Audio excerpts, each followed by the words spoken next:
Today we're gonna have a look at 3 VR mods for some of the latest and hottest PC games, all 3 of them released just a month ago. If you are tired of DCS World, Half-Life Alyx or Assetto Corsa, I guarantee you will have lots of fun spending tons of hours with these high quality and brand new PC games in VR. At least that's what I had the past week playing them on my Pimax Dream Air. None of these 3 games I'll showcase are meant to be played in VR. They have no official VR support and they all need VR mods or certain injectors to work. But once you get them up and running, plus spend some time optimizing for performance and somewhat smooth frame rate, then wow!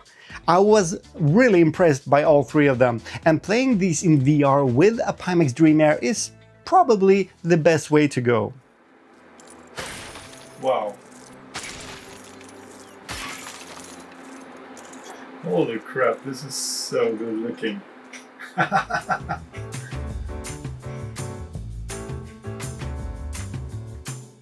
Let's start off with the first game, LEGO Batman Legacy of the Dark Knight. It was released back in May and it's already now considered to be the best LEGO adventure game till this day. I am a big fan of LEGO in general, as you probably can tell, and I've played many of the LEGO franchise games with my 5-year-old son. Thing is, it never really hit me to try these LEGO games in VR until I saw an old friend and a VR YouTuber, Graham from Paradise Decay, testing it out not long ago. So thanks for that and a shout out to Graham Skivington.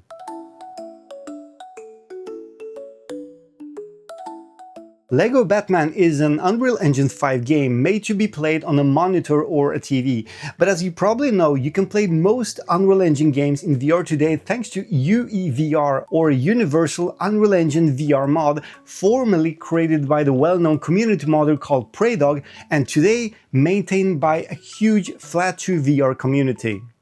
In short, UEVR is a free, open-source framework that converts thousands of non-VR games made with Unreal Engine 4 and 5 into fully playable virtual reality experiences with 6 DOF tracking, and some games even got VR motion controller support.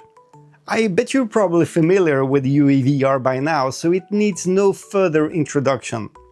Injecting LEGO Batman Legacy of the Dark Knight is super simple, and instead of wasting your time here, I'll just leave links to helpful tutorials in the video description.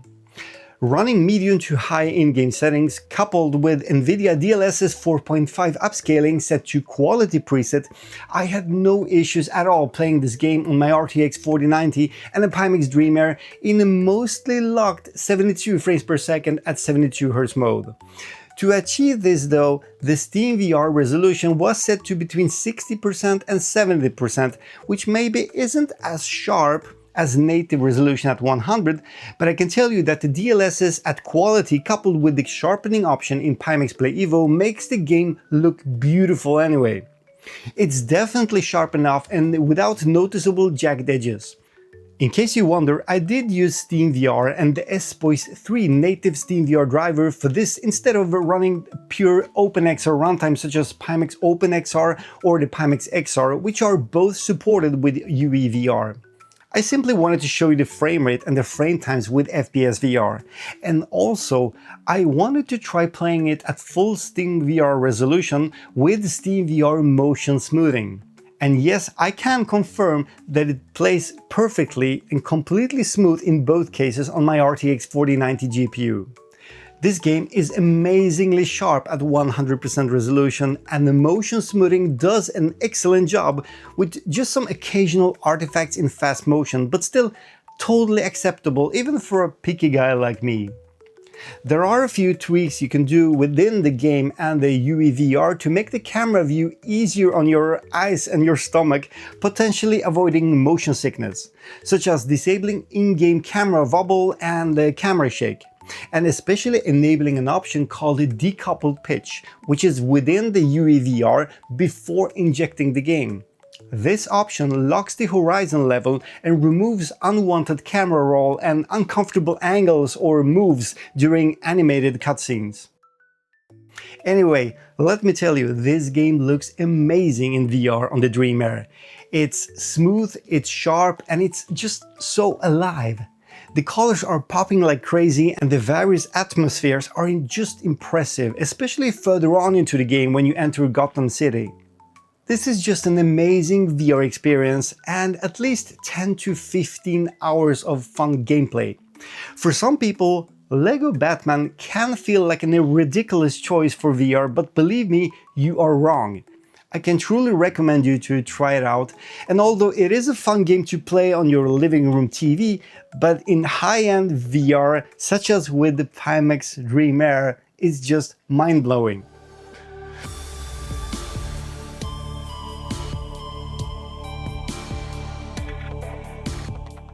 The second game I tried was Subnautica 2, also released in early access back in May.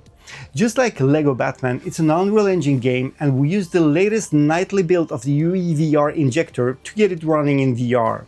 What sets this game apart is that it also got VR motion controller support in 6 degrees of freedom room scale, meaning you can play the entire game while interacting with your VR controllers as hands. There is a great tutorial on how to set it all up in just a few minutes, so check the link in the video description, and big thanks to Jay Busfield for creating the VR controller mod, and also thanks to Jay Hodge for creating a necessary DLL file for improved stereo rendering in this game.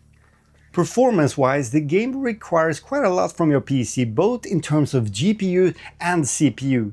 In fact, UEVR itself eats a lot of CPU resources here, in my case with the Ryzen 5950X, and it's kind of limiting the potential. With the Dream Air resolution at 70 or even 60%, I could never really achieve a higher frame rate than 60, 65, maybe up to 70 frames per second. So I settled for the S.3 native SteamVR driver again, and I locked the frame rate to half and ran with motion smoothing enabled at 45 frames per second in 90Hz mode, which was surprisingly solid. As long as your frame rate never dips below 45 frames per second, game will be totally playable with only some minor artifacts in fast motion and quick turns. I kept most in-game settings on medium with DLSS set to performance profile.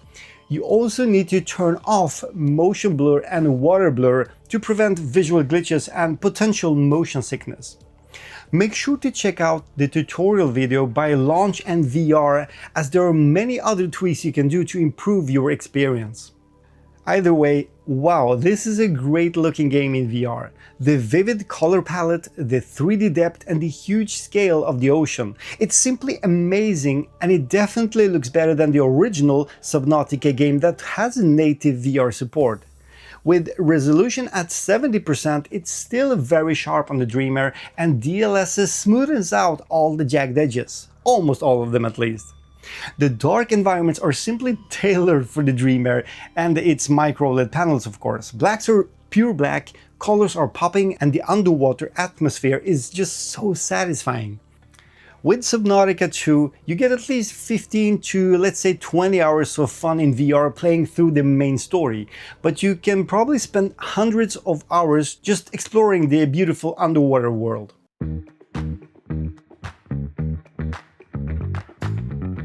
The third and the last game I wanted to demonstrate is Forza Horizon 6. In case you've been living under a rock, you may not know this, but there is a VR mod for this game, making it fully playable with 6DoF tracking. In fact, there are at least 2 different VR mods for Forza Horizon 6, and it can be a bit confusing which to go for. I settled for the Forza Horizon FH6 VR mod by a guy called Nalu Luna, something like that. Since I only had this game through Xbox Game Pass, I had no choice, it seems. It was the only VR mod that properly worked with the Game Pass version of Forza Horizon 6. I had to add though, the development of those VR mods is so quick these days, so you'll need to do some research on your own which VR mod is best for you.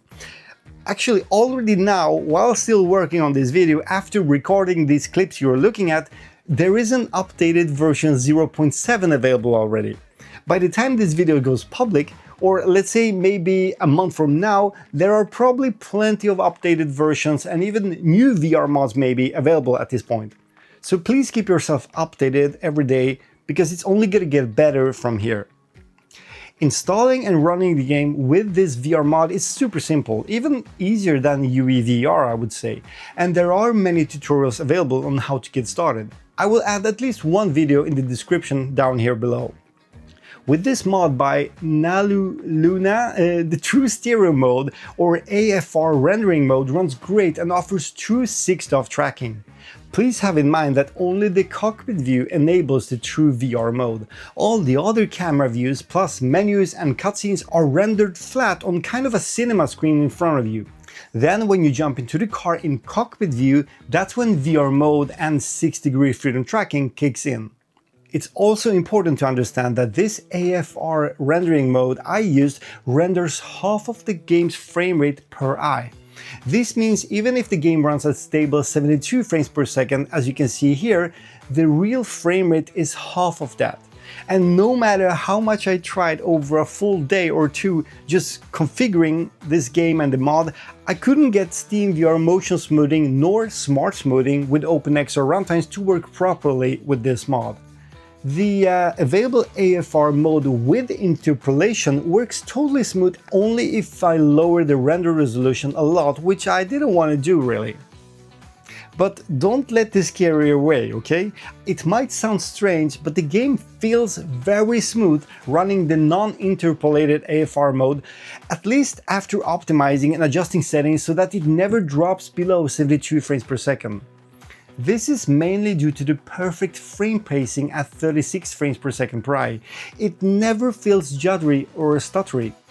I think a lot of the simulator-oriented VR users know what I'm talking about when it comes to frame pacing.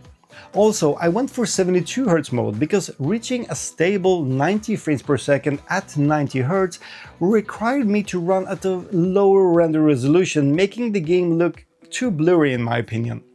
With Dream Air at 72Hz, I could keep the open world look beautiful by running a high resolution, most in-game settings at high, including DLSS at auto or balanced. In some cases, actually, I could even run it with quality profile.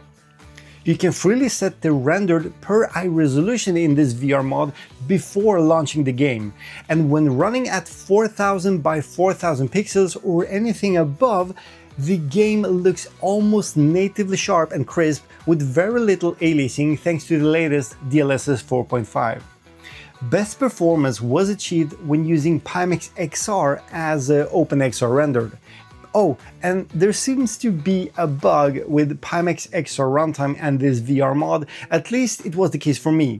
Pimax XR made the image darker on default, in this game at least, but you can correct that with a brightness slider inside of the in-game settings or temporarily increase brightness and contrast within Pimax Play.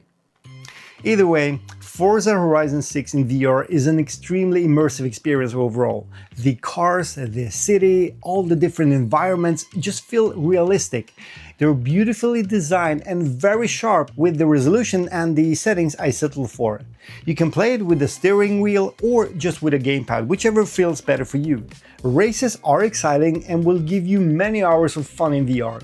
I think Forza Horizon 6 in VR is just a must try. Just like Subnautica 2 and the LEGO Batman we just looked at.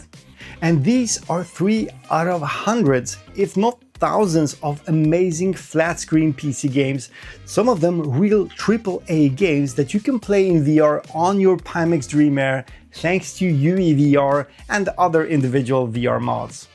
Well, in between all these hardware-oriented videos I usually do with Pimax, I really enjoyed, at least for once, dedicating some time playing these high-quality PC games in VR.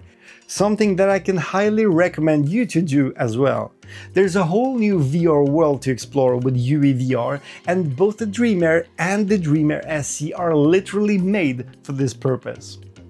Anyway, I hope you found some value out of this video. Please check the links in the video description if you need help with setting it all up. Thanks for watching, and I'll see you in the next one.